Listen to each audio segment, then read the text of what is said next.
Bien, vamos al último de los sistemas de cría, que ya lo mencioné durante la hora anterior, pero ahora sí vamos a estudiarlo y vamos a ver ventajas y desventajas que obtenemos con este sistema. El sistema es exocruza, exogamia, exocría o outbreeding. Es lo opuesto al inbreeding, individuos de la misma raza no emparentados. Está claro, es todo lo contrario a lo que estuvimos haciendo ahora con los otros dos sistemas, sino que estamos cruzando a nuestra perra con un perro no emparentado con ella, que por supuesto sufrió la selección que le hicimos, que lo estudiamos, que lo recontraestudiamos para ver que no nos traiga nada malo, pero no pertenece a la misma línea de sangre que nuestra hembra. Bien. En realidad, ¿cuál es el problema de este sistema? ¿No podemos apagar las dos de adelante? El problema que cuando yo hago un outbreeding, obtengo ejemplares fenotípicamente superiores a sus padres. ¿Se entiende lo que estoy diciendo? Fenotípicamente, los hijos de un outbreeding son superiores a los padres. Fenotípicamente, ¿se entiende lo que estoy diciendo? Lo que veo es mejor que sus padres. Entonces, el problema que existe con este sistema, que son individuos mejores fenotípicamente que sus padres, que aquel criador que tiene la tara mental igual que nosotros, pero más agudizada y lo único que le interesa es ganar exposiciones, lo único que hace es criar en este sistema. Todo abierto, abierto, abierto. ¿Por qué? Porque fenotípicamente los hijos son mejores que los padres. Ahora, ¿qué pasa genotípicamente con esos individuos? Esos individuos, como son de dos padres que no tienen nada que ver uno con el otro, en vez de tener alta homocigosis en sus características, tienen alta heterocigosis en sus características. Por eso, estos animales de alta heterocigosis no son prepotentes, no pasan todo lo bueno que ellos tienen. ¿Por qué? Porque son de alta heterocigosis. A algunos cachorros les caen los mejores genes y a otros no. Entonces, cuando yo crío con esos individuos, me llevo sorpresa porque veo diferencia entre los hermanos. Algunos se pueden parecer más a él y otros no, porque él tiene alta heterocigosis. ¿Se entiende? Estos individuos ganadores de posiciones de alta heterocigosis tienen poco valor para cría, porque no pasan todo lo bueno que ellos tienen a sus hijos. Esto se refleja en lo que los americanos llaman el síndrome del padrillo popular. Un perro gana la nacional de una raza y todos van y crían con ese perro. Pero antes de ir a criar con ese perro, hay que ver el pedigrí de ese perro y ver cómo fue criado ese perro. Si ese perro ganador de exposición es de alta heterocigosis, yo ya sé que cruzando con él no voy a tener todos los cachorros buenos como él, porque él tiene alta heterocigosis. Si el perro que ganó la nacional es un perro criado en línea o en inbreeding de alta homocigosis prepotente, él sí me va a pasar todo lo bueno que tiene a sus hijos. ¿Se entiende claramente que este sistema es un cazabobos? Este sistema es usado para la gente que quiere ganar exposiciones y no le importa tener una línea de sangre y no le importa cuánto se parezcan sus perros entre sí, sino tener ejemplares fenotípicamente buenos para ganar en una exposición. ¿Está claro? Pero para algo sí sirve este sistema, que ahora lo vamos a ver. Pero si Ya, ahora viene. Ahora vamos a ver, porque si yo les digo todo esto, ustedes me van a decir, entonces, ¿para qué existe este sistema solamente para los tarados que quieren ganar exposiciones? No, tiene una utilidad. Entonces, tiende a aumentar la heterocigosis, contrario al inbreeding que aumentaba la homocigosis, y a disminuir la prepotencia. Aumenta la excelencia del individuo, pero disminuye el valor para la cría. El individuo fenotípicamente es excelente, pero es heterocigota, y en la cría lo vemos que a no todos los perros le pasa lo que él tiene como uno realmente prepotente. ¿Se entiende esto? Bien, pero con este sistema es la única forma de introducir nuevos genes donde se ha practicado un sistema muy cerrado, o cuando yo quiero adquirir una característica que yo no tengo en mi línea de sangre. Por ejemplo, vamos a suponer que yo estoy criando muchos años, importan un perro de mi misma raza, yo veo ese perro y veo que el perro tiene una posición de cuello que no tienen mis perros. Entonces yo digo, a mí me gustaría que mis perros tuvieran un cuello como tiene ese perro. Entonces, ¿yo qué hago? Como yo trabajo en línea, tengo una homogeneidad en mi línea de sangre, cruzo a perras mías con ese perro. Cuando tengo los cachorros, selecciono aquellos cachorros que hayan heredado el cuello de ese perro que yo quería. ¿Y qué hago con esos que heredaron el cuello? Los vuelvo a mi línea de sangre. Entonces yo lo que logro es introducir en mi línea de sangre una característica que yo no tenía. A eso se lo llama refrescamiento de sangre, o introducir una característica en mi línea de sangre que yo no tenía. ¿Se entiende claramente lo que estoy diciendo? ¿Para qué sirve el outbreeding? ¿Vieron por qué de entrada les dije cruzamos siempre en línea? Y cada tanto hacemos un inbreeding cuando se justifique, y cada tanto hacemos un outbreeding cuando queremos incorporar a nuestra línea una característica que nosotros no tenemos. ¿Se entiende claramente? Si hay dudas me preguntan, lo vuelvo a explicar. En este sistema tenemos animales de alta heterocigosis, no prepotentes. Ellos tienen valor fenotípico, pero no tienen valor genotípico, porque al no ser de alta homocigosis no le pasan todo lo bueno que tienen a sus cachorros. Fenotípicamente son mejores que sus padres, pueden ganar exposiciones, pero cuando yo los uso para cruzar tengo que saber claramente que si son de alta heterocigosis, no a todo, porque después la gente se desilusiona. Dice, crucé con el perro ganador de la Nacional y mirá lo que me dio. Bueno, si el perro era de alta heterocigosis, te iba a pasar eso. ¿Está claro? Bien.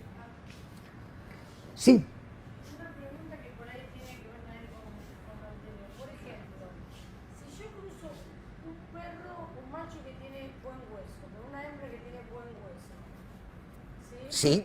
Ahí tengo... El buen hueso es un poligen dominante. Bien.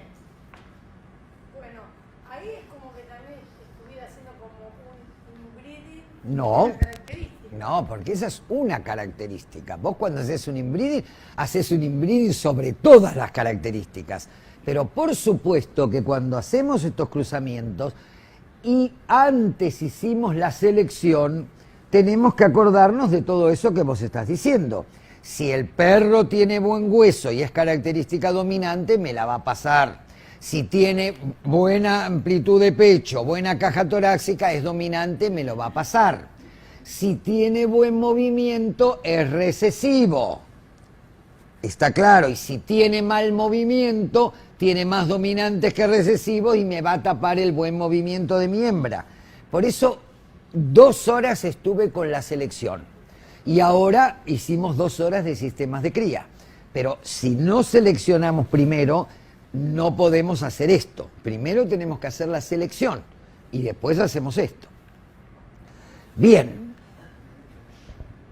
Cuando quiera usar este sistema, piense en un perro de otra línea de sangre diferente a la suya, pero trate de encontrar un ejemplar con un excelente grado de homocigosis criado a su vez en línea. ¿Por qué? Para que le pase todo lo bueno que tiene a sus hijos. Si lo hace con un ejemplar con alto grado de heterocigosis, bien abierto, tendrá las mismas probabilidades que sus cachorros hereden lo bueno como lo malo. Por eso, la importancia cuando yo quiero hacer un refrescamiento de sangre, buscar en lo posible un perro trabajado, para que a la mayoría de los cachorros le pase la característica que estoy buscando, me sea más fácil seleccionar y a esos cachorros seleccionados los vuelvo a mi línea de sangre e introduzco esa característica en mi línea de sangre. Bien, outbreeding. Es un error pensar que el siguiente pedigree es un line breeding, ya que los mismos nombres aparecen más de una vez. Fíjense, en este lado del pedigree aparece 2 veces este perro, Castle King, y en este lado aparece este 2 veces, Windy Will. Pero ¿qué pasa? Esto que yo estoy haciendo es un outbreeding, no tiene nada que ver uno con el otro. No puedo pensar que estoy haciendo un line breeding. ¿Está claro? Porque los perros no tienen nada que ver. Para que sea un line breeding, estos perros tienen que estar repetidos en el pedigree. Así como está, estoy haciendo un completo outbreeding. Bien, y la última palabra que nos falta aprender es outcross. El outcross es el refrescamiento de sangre.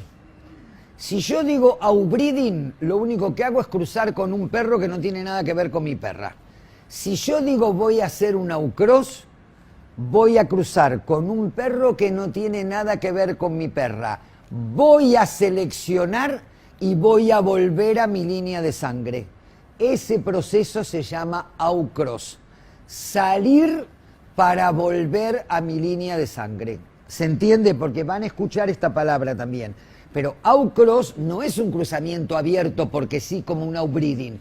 Outcross implica que salgo, abro, elijo y vuelvo a mi línea de sangre. ¿Se entiende claramente? Bien. Resumiendo los sistemas de cría, inbreeding involucra animales tan cercanos como hermanos enteros, padre con hija, madre con hijo.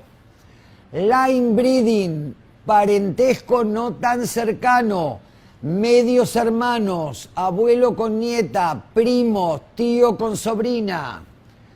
Outbreeding, cruza de animales no relacionados, mejor si uno o ambos fueron criados en línea.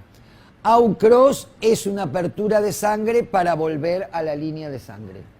¿Se entienden claramente los 4 sistemas? Vimos las ventajas y vimos las desventajas.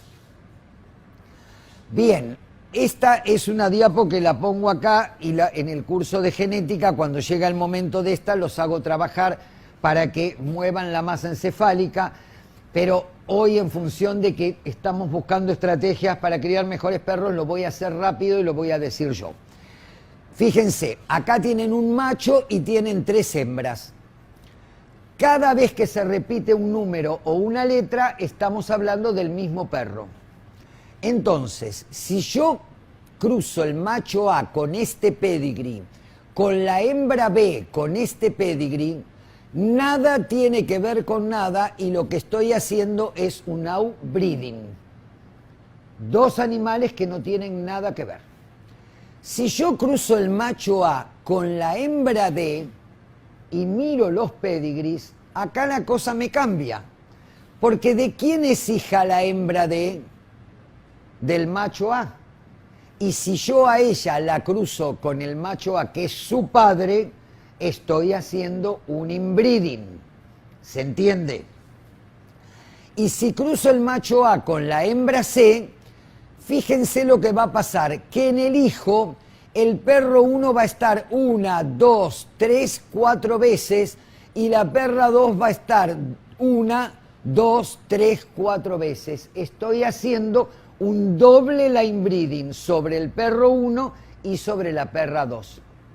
¿Se entiende? Esto es lo que tienen que hacer ustedes cuando lleguen a su casa. Enfrentan 2 pedigrees, se fijan el parentesco que tienen y van a ver que si los cruzan, qué sistema de cría están aplicando. Bien. Cruzando por apariencia no es un sistema de cría genético. Un pedigree sin antecesores en común puede ser el resultado de un cruzamiento de parecidos. El cruzamiento de un macho con una hembra que se parecen mucho, mientras el cruzamiento de animales relacionados incrementa la posibilidad de tener genes similares, cruzando animales por simple parecido no significa que ellos también tendrán genes similares. En realidad es lo mismo que un outcross, está claro. El cruzamiento de parecidos no incrementará la homocigosis, que es lo que uno siempre pretende. A pesar de que pueda incrementar la semejanza entre padres e hijos, esto no garantiza que la descendencia será prepotente para que sus características y sean capaces de transmitirlas. Los animales pueden ser similares en apariencia por medio de genes iguales o por resultados similares de genes diferentes. Pero el hecho de cruzar 2 parecidos porque sí, no es ningún sistema de cría y no sirve de nada, sino que lo que tienen que hacer cuando los van a cruzar es enfrentar los pedigrees y ver qué sistema de cría están aplicando. Bien, a esta altura, ¿cuál es el mejor sistema de cría? No hay un mejor sistema de cría. Lo que hay que hacer es cruzar en línea. Cruzar en línea durante mucho tiempo para ver qué línea de sangre tenemos, para ver cuánto limpia está esa línea de sangre de genes defectivos. Después de mucho tiempo de criar en línea y saber lo que uno tiene, y tiene un hijo y una madre buenas, o 2 hermanos buenos, o un padre con una hija buena, se puede dar el lujo de hacer un inbreeding. Y saben que el producto que van a tener de ese inbreeding van a ser animales prepotentes, que todo lo bueno que ellos tienen lo van a pasar a sus crías. Sigo cruzando en línea. Aparece un perro que tiene una característica que yo no tengo. ¿Qué hago? Hago un outbreeding. Selecciono cachorro, macho o hembra que tenga la característica, lo vuelvo a mi línea de sangre y pongo esa característica en mi línea de sangre. ¿Se entiende? Es un equilibrio. Siempre se trabaja en el sistema medio. Si la tengo por acá. Bueno, es la diapositiva que mandé la primera vez que el line breeding estaba en el medio y recuadrado. Bueno, eso es lo que hay que trabajar sobre seguro. Cuando yo digo juiciosos inbreeding, me dicen, ¿y cuándo lo hace? Yo les digo, yo crío desde el año 83. ¿Cuántos inbreeding hice en 30 y pico de años? 3 inbreeding. ¿Está claro? No siempre estamos para hacer inbreeding. Tenemos que tener los perros justos para hacerlo. Pero los animales que vienen de ese inbreeding después son re prepotentes y me pasan todo lo bueno que ellos tienen. Pero entienden cuando digo juicioso, les estoy diciendo que yo en 30 y pico de años hice 3. Estamos. O sea, por eso les dije, es un arma poderosa de la que hay que cuidarse también. Y hay que estar muy seguros antes de hacerla. Bien. Por supuesto, los nuevos criadores tienen que comenzar con el line breeding. Chau. Trabajar, trabajar, trabajar en line breeding hasta que puedan hacer un inbreeding o hasta que quieran incorporar una nueva característica, abren, eligen y vuelven a su línea de sangre. doblando sobre una falta. Si yo tengo un macho con mala angulación delantera y la cruzo con una hembra con mala angulación delantera, ¿qué voy a tener? Todos hijos con mala angulación delantera. No críe con un perro que tiene el mismo defecto que su hembra. No compensar un defecto con el opuesto. Vamos a suponer que yo crío una raza que muerde en tijera y un perro lo tengo prognático. Entonces, ¿qué hago? Lo cruzo con un enognático pensando que me va a dar la tijera. ¡No! Si yo quiero arreglar esa boca, lo tengo que cruzar con la mejor tijera que haya. No tengo que buscar el defecto contrario para que, en definitiva, como resultado me dé lo que yo busco. Nunca, siempre cruzar con lo mejor, no doblar sobre el defecto. Una angulación posterior recta con un sobreangulado. No, si yo tengo angulación recta, la cruzo con el mejor posterior. Por lo menos que algunos cachorros reciban esos genes y algunos tengan mejor posterior. Si yo hago esto contrario, como en el caso que les expliqué de la altura, como son poligenes, si yo cruzo una angulación recta con un sobreangulado, voy a tener un serrucho. No voy a tener algo totalmente, una meseta que todos los perros tengan algo bueno. Voy a tener perros que lo tengan bueno, perros que lo tengan malo. Nunca hay que hacer eso. Siempre hay que cruzar con lo correcto, nunca con el opuesto. Bien, vamos a ver dos palabras de diversidad genética y conservación genética. Esto es poblacional. Todo lo que hablamos nosotros hasta ahora era el genotipo de los individuos, de los perros con los que nos movíamos. Pero cuando yo hablo de los genes que hay en una raza, en toda una raza en el mundo, en vez de hablar del genotipo, hablo del pool genético de esa raza. ¿Se entiende? Lo estamos llevando a una cosa grande, a los perros de una raza de todo el mundo. Por eso se llama pool genético. Un solo individuo, yo digo, es el genotipo. Bien. La constitución genética de una población, de un organismo dado, se denomina fondo común de genes o pool genético. Esto significa que todos los genes de todos los individuos de una población constituyen el fondo común de genes de esa población. El genotipo es la constitución genética de un solo individuo, ¿está claro? El pool genético es todos los genes de una raza. Algunos clubes especialistas de diferentes razas en el mundo apoyan códigos de ética para desalentar el inbreeding o el line breeding como un intento de incrementar la diversidad genética de una raza. ¿Por qué? Porque ellos dicen, no, con el inbreeding y con el line breeding me pueden saltar los malos genes, entonces no me conviene. ¿Y qué hago? Entonces abrir. Esta posición está basada sobre una falsa premisa. Ni el inbreeding ni el line breeding causan la pérdida de genes del pool genético de una raza. Esto ocurre a través de la selección por el uso o no uso de los individuos de una raza. Si algunos criadores de una determinada raza crían en línea sobre ciertos perros y otros crían en línea sobre otros perros, entonces una amplia diversidad genética se mantiene. No es necesario la apertura de todos los perros. ¿Está claro? Hay criadores que tienen una línea, criadores que tienen otra línea.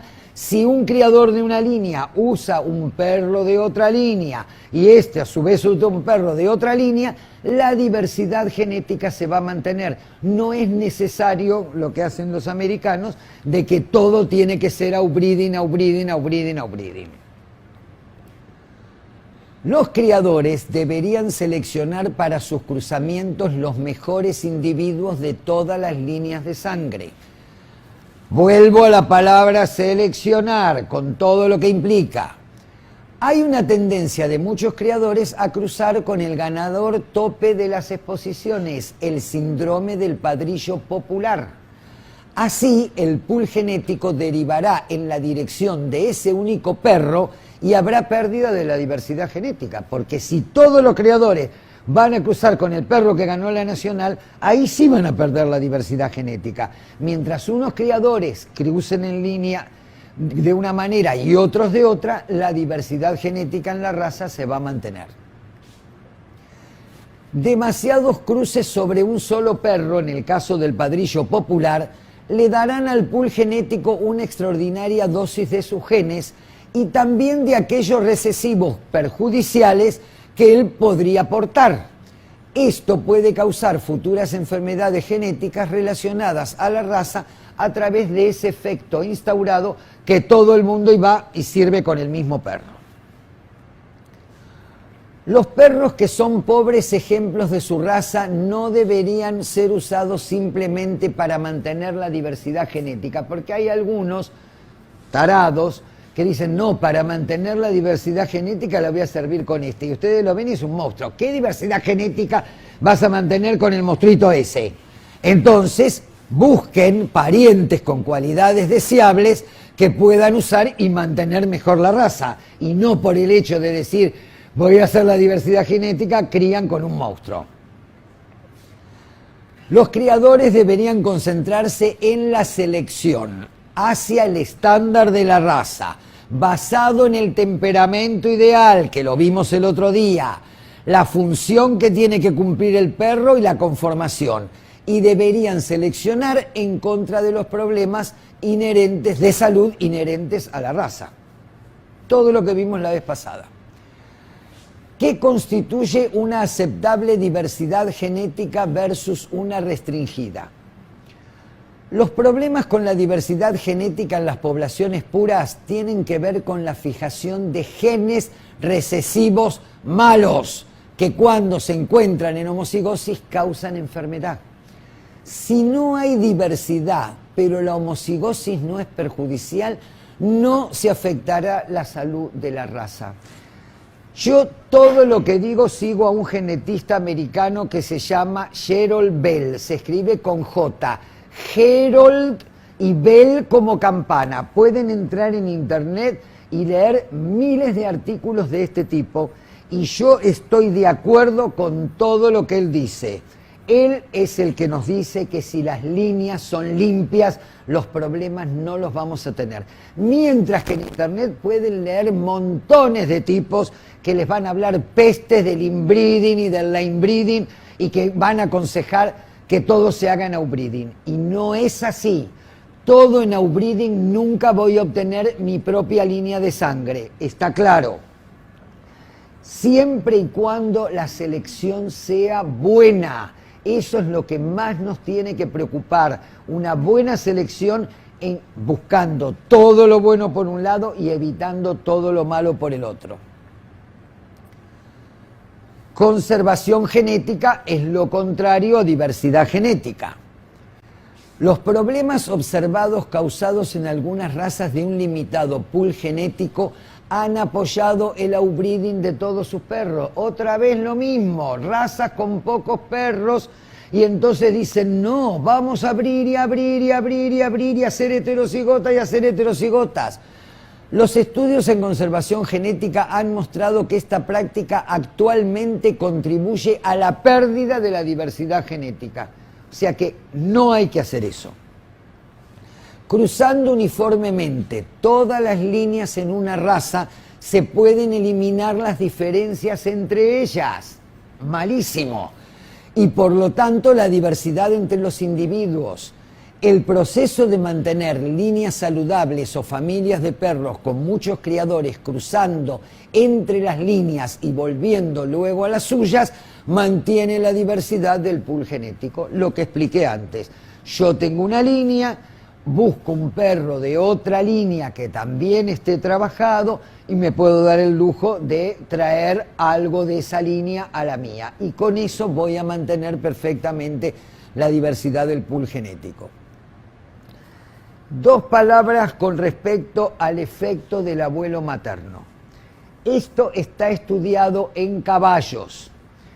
Si ustedes hablan con algún criador de caballos y le preguntan, ¿este caballo de quién es hijo? Entonces le dicen, mira, el padre es José, la madre es María y el abuelo es Pedro.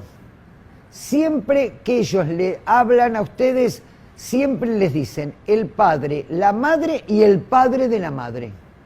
O sea, el abuelo materno. ¿Se entiende lo que digo?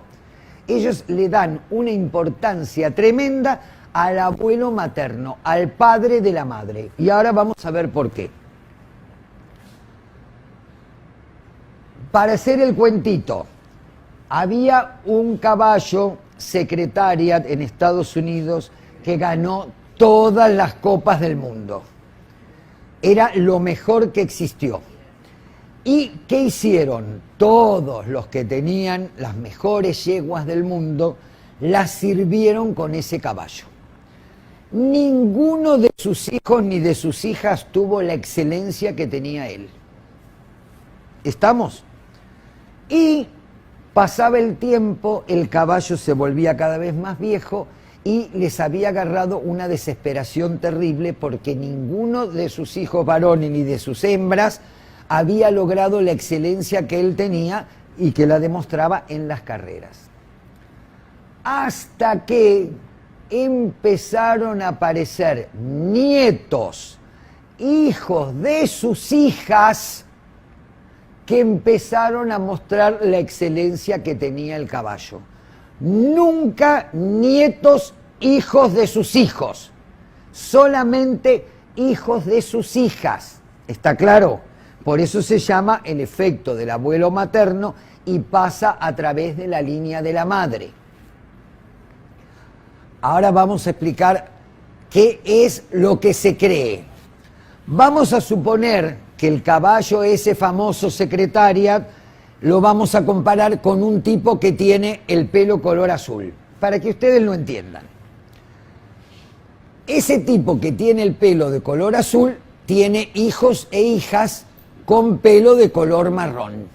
Quiere decir que si el pelo de color azul era una excelencia, ninguno de sus hijos ni sus hijas tenían la excelencia que tenía el padre. Ahora, cuando se reproducían sus hijos varones, todos tenían el pelo marrón. Pero cuando se reproducían las hijas mujeres, aparecía el color de pelo azul. ¿Cuál es la característica que se pasaba del abuelo al nieto a través de la madre? Genéticamente todavía no lo sabemos, porque hay un conjunto de cosas que hacen que un caballo sea el ganador de todas las copas del mundo. Lo que sí se sabe que el corazón del caballo era más grande que el corazón de otros caballos. Evidentemente también hay un problema de temperamento, o sea, son muchas las cosas que influyen a través de esto.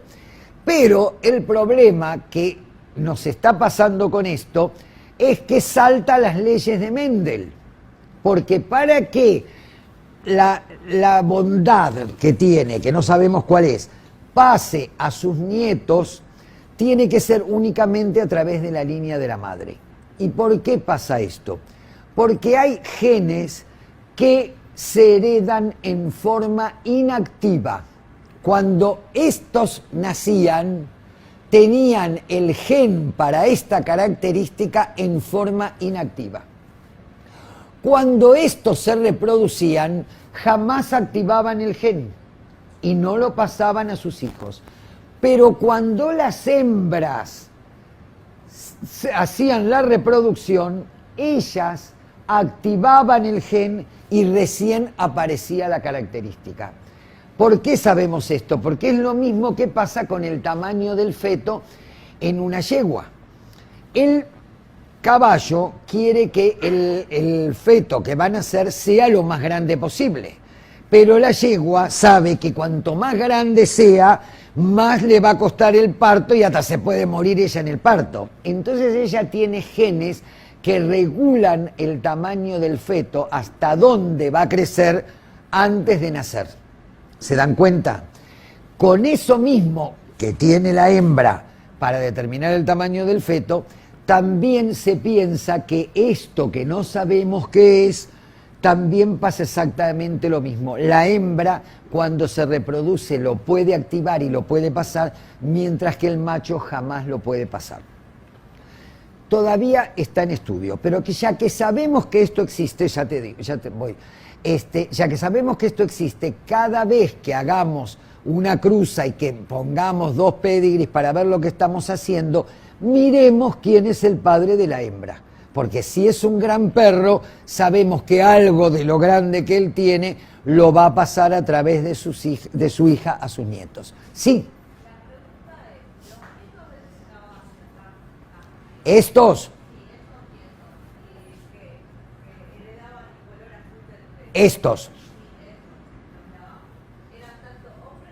Sí, sí. No, eran tanto hombres como mujeres. Bien, se entiende. En los perros, si pasan los caballos, lo que lógicamente tenemos que pensar que algo pasa con los perros. Por eso les dije, cuando ustedes vayan a servir a la hembra, fíjense quién es el padre de la hembra. Cuanto mejor sea el padre de la hembra, más posibilidades que algo bueno les caiga, aunque no sabemos en este momento qué puede ser lo bueno. Pero siempre traten de que el padre sea un buen perro. Bien. La decisión del sistema de cría a usar debería estar basado en el conocimiento de las características de un perro individual y aquellas de sus antecesores. Con el inbreeding podrá rápidamente identificar en la descendencia los buenos y malos genes recesivos que comparten los padres. Si usted usa el line breeding y no está contento con sus logros, cruce con una línea menos relacionada a la suya, creando una línea abierta y obtendrá nuevas características. Otra cosa que no dije, vamos a suponer que ustedes hace 10 años que están criando en línea. Importan un perro al país y ustedes ven ese perro y dicen, ¿qué estuve haciendo durante 10 años? Esto es lo que me gusta a mí. Entonces, ¿qué hacen? Sus mejores hembras las sirven con ese perro. Y a las nietas, a las sobrinas, a todo lo llevan a ese perro y vuelven a hacer una nueva línea de sangre en función de ese nuevo perro. ¿Se entiende claramente? Manejando la selección y los sistemas de cría, uno puede cambiar su línea de sangre porque ve algo que no tenía y que le gusta mucho más. ¿Se entiende? Bien. Repetidos outbreeding para tratar de diluir los genes recesivos deleterios no constituyen un método deseable para el control de una enfermedad genética. Los genes recesivos no pueden ser diluidos, están o no presentes. Haciendo outbreeding de portadores multiplica y esparce él o los genes defectivos. Es lo mismo, yo tengo un problema, entonces hago un outbreeding. Entonces lo tapo y los genes recesivos los tengo en los hijos y después me va a saltar en los nietos. O sea, no se puede tapar. Hay que seleccionar y no cruzar con perros que tienen genes recesivos que pueden traer enfermedades. Si sabe que un perro es portador o tiene alto grado de serlo, este puede ser retirado de la cría y reemplazado con uno de sus descendientes de buena calidad.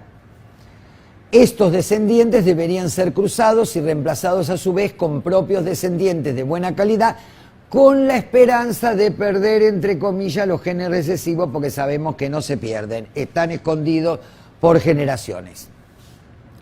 Bien, acá les hice un esquemita de qué tendríamos que hacer. Por ejemplo, la selección, acá tenemos una hembra y varios padrillos. En la selección individual visual le damos una puntuación, hacemos el test genético y vemos quién tiene el problema y quién no lo tiene. vemos el test de progenie y hacemos una puntuación, vemos la displasia de cadera y anotamos la displasia de cadera, juntamos los dos pedigrees y vemos el coeficiente de inbreeding para ver lo que estamos haciendo. Este es un ejemplo chiquitito de 800 cosas que tendríamos que mirar. Pero si no lo quieren escribir, por lo menos con hacerlo me llamo contento. Bien, como consejo final, tratar de desarrollar un programa de cría en forma científica puede ser una ardua pero recompensante tarea. Tomando el tiempo de entender los tipos de selección y sistemas de cría, usted podrá concentrar sus aciertos hacia la producción de un mejor perro. Existen dos tipos de criadores de animales de raza. Aquellos que multiplican y pasan una raza de una generación a la siguiente y aquellos que le hacen aportes. Se supone que los criadores tenemos que estar en esta, en la que hacemos aportes. La que multiplica una raza de una generación a la siguiente son los vendeperros. Está claro que sin importarles nada, lo único que hacen es criar, vender displasias de cadera, vender todos los desastres que vemos. Eso es lo que nos diferencia a los criadores de los vendeperros, que cada vez que hacemos un cruzamiento estamos pensando en una mejora, estamos pensando en montones de cosas, en estar libres de todas esas enfermedades, que es lo que no hacen los vendeperros. Una cosa que no les dije, después de todo lo que vimos hoy y la clase pasada, el hecho de falsificar un pedigree es un acto delictivo. Está claro, es un acto delictivo porque le estamos vendiendo a un tipo algo que no es. Y a lo mejor ese pobre tipo quiere trabajar a conciencia y quiere seleccionar y usar los sistemas de cría y nosotros les estamos haciendo el engaño más grande. Está claro, ¿no? La falsificación de un pedigree es un acto delictivo. No se pueden falsificar los pedigrees si uno es un criador honesto y sabe los problemas que le va a traer al que le venda el perro con el pedigree falso. ¿Estamos? Bien. Con esto hemos terminado todos los conceptos.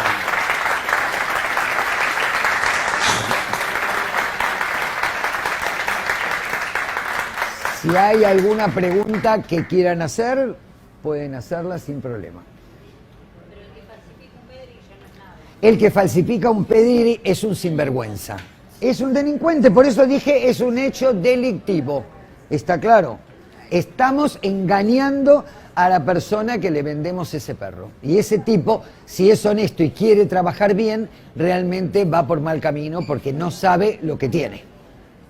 No sabe lo que tiene en esa línea de sangre.